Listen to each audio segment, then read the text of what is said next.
Sempena dengan Hari Belia Negara 2022 ini, aspirasi belia di fasa endemik. Kita nak bicara mengenai apa sahaja berkaitan dengan belia bersama dengan tetamu kita di studio, Profesor Madya Dr. Muhammad Mursyid Arsyad, Pensyarah Pembangunan Belia, Fakulti Pengajaran Pendidikan dan Pengetua KOSAS UPM. Assalamualaikum, selamat pagi. Waalaikumsalam warahmatullahi taala wabarakatuh. Selamat Hari Raya. Selamat Hari Raya, Prof. Madya. Bagaimana hari ini, sihat? Baik, alhamdulillah, syukur.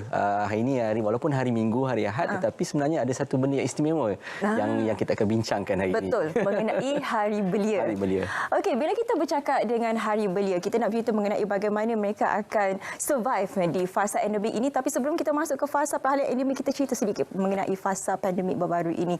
Di mana fasa pandemik itu kita lihat bagaimana belia-belia ini pindah daripada kerja yang normal ke industri gig. Ramailah yang menjadikan industri gig ini sebagai pilihan mereka kerana waktu kerja yang fleksibel. Tetapi adakah industri gig ini satu peluang kepada mereka ataupun sebenarnya satu ancaman kepada kita? Kerana kita risau pada masa hadapan nanti tenaga pakar itu tidak ada. Bagaimana, Prof. Madya? Okey, terima kasih kepada saudari Syafiqah ya. Saya ucapkan selamat Hari Raya Maaf Zahir Batin kepada semua, dan yang paling penting sekali ialah selamat Hari Belia 2022. Hari ini 15 Mei kan, merupakan sambutan Hari Belia.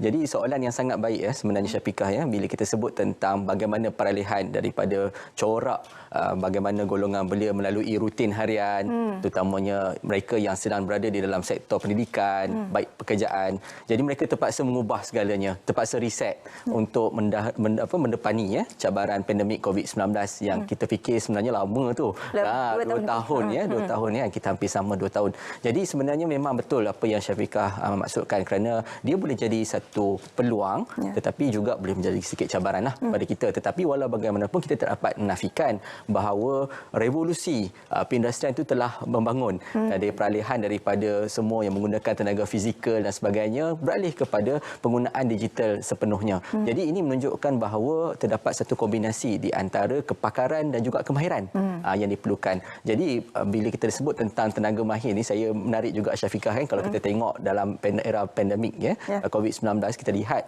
kadar pengangguran di seluruh peringkat nasional sebenarnya pun agak membimbangkan waktu itu. 5.3% kadar pengangguran. Dan kita lihat waktu itu memang ramai yang menganggur, hampir 800,000 waktu itu.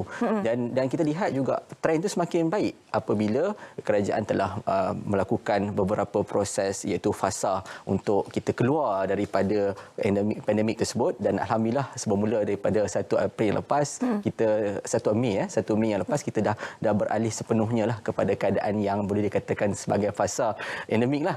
Jadi kita lihat bila peralihan tersebut berlaku, kadar pengangguran terutamanya dalam kalangan belia semakin merosot. Tetapi kalau kita lihat daripada statistik yang dikeluarkan oleh laporan perburuhan oleh DOSM beberapa hari lepas, iaitu suku pertama tahun 2022, mendapati bahawa kadar pengangguran dalam kalangan belia yang usia 15 hingga 30 masih lagi dalam sekitar 8%. Jadi walaupun kita sebut tentang ada sedikitlah penurunan, tetapi sebenarnya masih lagi ramai dari segi jumlah. 502,000 Syafiqah belia yang masih lagi menganggur. Walau bagaimanapun usaha ini perlu diteruskan. Dan kalau lihat sebelum berlaku era pandemik COVID-19 lagi, sebenarnya isu pengangguran pun memang ada. Terutamanya dalam kalangan graduan dan sebagainya. Tetapi kita perlu melakukan lebih banyak lagi. Saya nak bawa balik kepada satu pendekatan dan juga apa yang dikatakan sebagai di peringkat global juga. Sebenarnya kita tak terkecuali Syafiqah. Peringkat global pun sama. Kalau kita lihat daripada International Labour Organization laporan yang dikeluarkan pada tahun 2021 dan kita dapati bahawa waktu itu memang keadaan sangat meruncing.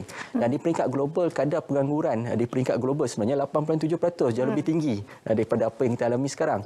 Jadi kebanyakan pekerjaan yang diceburi oleh golongan belia sebenarnya mereka terkesan.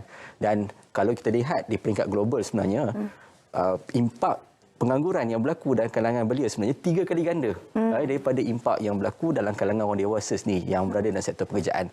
Jadi bermakna di sini dia berkait juga dengan persiapan untuk memasuki pekerjaan, iaitu dari segi aspek pendidikan, bagaimana golongan belia ini disediakan dengan peluang kemahiran, sejauh mana mereka diberi latihan, dan bagaimana kita nak mengurangkan jurang skill gap tu, mana jurang kemahiran tu dalam kalangan belia. Itu sebenarnya yang merupakan satu benda yang berlaku semasa tempoh pandemik COVID-19.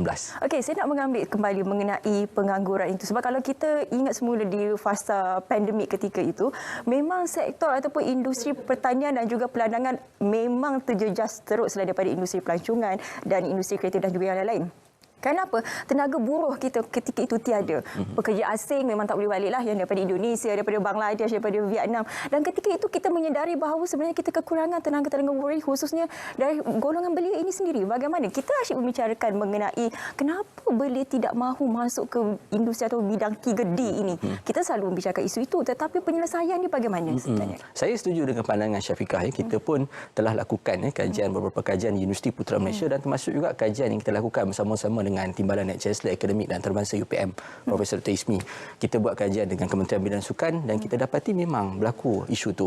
Survey yang kita buat juga di peringkat universiti, kita dapati bahawa memang sebenarnya berlaku orang kata apa, ketidaktentuan keadaan berlaku, terutamanya melibatkan pandemik itu sendiri. Kan, jadi maknanya kita kena lihat sektor contohnya pertanian, sektor peladangan, sektor perniagaan basah misalnya di market dan sebagainya kan. Orang menganggap itu sebenarnya sektor adalah sektor 3D, difficult, dangerous and dirty. Sebenarnya kalau kita lihat sebelum pandemik sektor tersebut dimonopoli hampir 3 juta buruh daripada negara luar, daripada warga asing. Jadi maknanya sebenarnya itu sebenarnya peluang yang patutnya kita boleh rebut untuk warga negara kita, terutamanya golongan muda. Cuma isu dia adalah bagaimana kita nak menjenamakan semula sektor 3D itu. Menjenamakan sektor 3D itu supaya sektor tersebut menjadi sektor yang penting, dominan dan diterima oleh masyarakat. Dan perlunya ada usaha untuk meningkatkan orang kata gaji dan juga upah untuk sektor 3D tersebut supaya ia menjadi sektor penting yang diperlukan dan sememangnya diperlukan saban hari. Dan kalau lihat di Lembah Kelang misalnya kan, kita lihat kebanyakan sektor-sektor yang ada di Lembah Kelang ni kebanyakan sektor 3D. Sebagai contoh kan, kita lihat kepadatan penduduk di kawasan bandar. Siapa yang nak servis aircon? Siapa yang nak buat kerja-kerja piping dan sebagainya? Itu sebenarnya adalah sumber-sumber rezeki yang boleh dilakukan. Cuma kita perlu meningkatkan lebih ramai lagi potensi golongan belia melalui latihan, pembangunan dan kemahiran berterusan supaya mereka menjadi pekerja yang mahir, pekerja yang mampu untuk mendepani cabaran, terutamanya fasa endemik yang kita akan tempuhi selepas ini. Betul, saya setuju dengan rebranding itu tadi. Mungkin kita tak perlu nak guna 3D, gunalah nama bukan bila ada dirty. Bukan 4D bukan 4D. Bukan 4D. 4D tak boleh. Sebab bila ada perkataan dirty itu mungkinlah kurang menarik perhatian belia untuk menceburi ke dalam bidang tersebut. Baik, bila kita bercerita mengenai bagaimana kebolehpasaran belia kita pada masa kini, sedikit kita nak menyentuh mengenai politik. Baru-baru ini juga Prof Mada tahu kan saya suka soalan-soalan macam ni.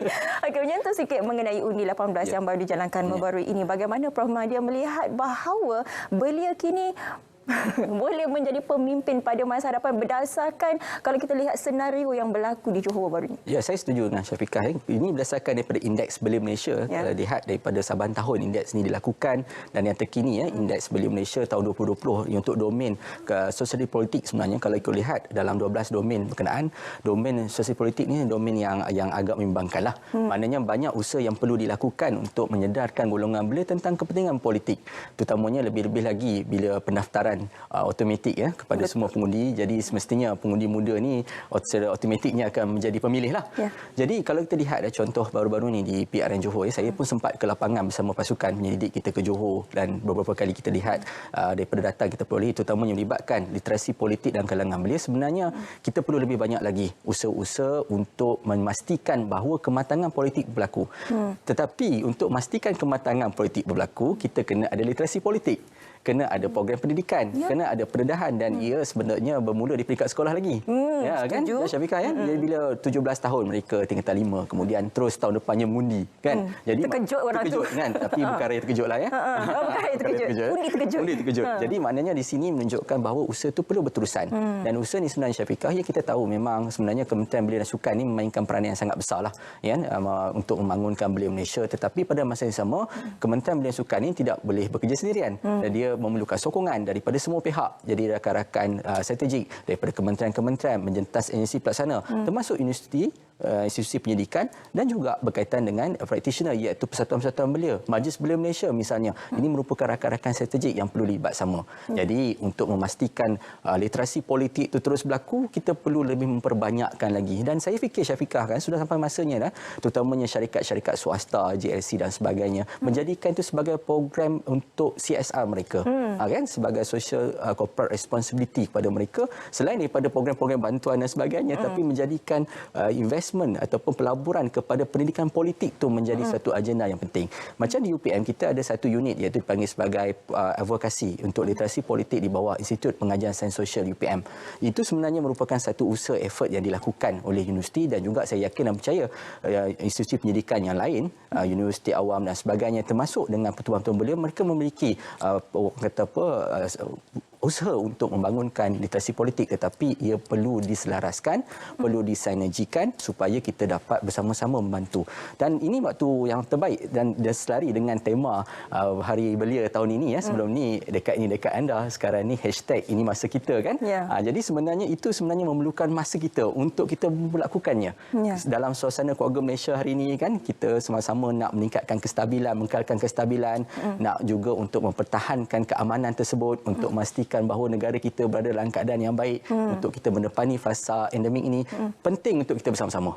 Ya, terutamanya baik dari segi aspek politik dan perlu dilakukan ya Syafiqah sebelum kita menghadapi suasana pilihan raya yang bakal muncul. Kita tak tahu bila, tetapi sebenarnya bukan semata-mata untuk pilihan raya. Kita kena didik belia kita dengan jati diri, dengan rasa tanggungjawab kepada negara, dan itulah sebenarnya nilai demokrasi, iaitu untuk sama-sama menyumbang kepada negara. Ya, saya setuju dengan apa Prof Mahdia katakan tadi. Dia perlu adanya didikan awal supaya tidaklah terkejut nanti dah keluar sekolah tiba-tiba kena pula mengundi. Mungkin KPM boleh melihat bagaimana untuk memperkenalkan subjek-subjek kritikal seperti politik, komunikasi. Kerana perkara ini yang sebenarnya boleh menjadi keboleh pasaran mereka sebagai penambah sebenarnya kepada diri mereka. Kan? Jadi mungkin manalah tahu kita sembangnya. Betul. Saya setuju dengan Syafiqah. Sudah sampai masanya. Ini masa kita sebenarnya. Ini masa kita. Kan? Ini masa kita. Kan? Jadi maknanya mungkin di sekolah sekarang pemilihan ketua pengawal dan sebagainya kita boleh laksanakan secara pilihan raya. Kita boleh laksanakan demokrasi di dalam sekolah. Kan tidak salahnya. Kan? Jadi maknanya sekarang ni pun dah masuk ke fasa endemik. Jadi semestinya ia akan lebih disuburkan lah. Baik. Saya nampak tadi suruh Waina macam tu Prof Mahdia. Memang dengan Prof Mahdia ni memang tak boleh sebenarnya masa kita 15 minit kena panjang lagi sebab banyak isu mengenai belia yang perlu kita bincangkan. Tapi itu sahaja masa yang kita ada. Profesor Mahdia Dr. Mursyid Arsyad, Pensyarah Pembangunan Belia, Fakulti Pengajian Pendidikan dan Pengetua Koasasi UPM. Terima kasih sekali lagi kerana sudi bersama kita bersempena dengan Hari Belia Negara 2022.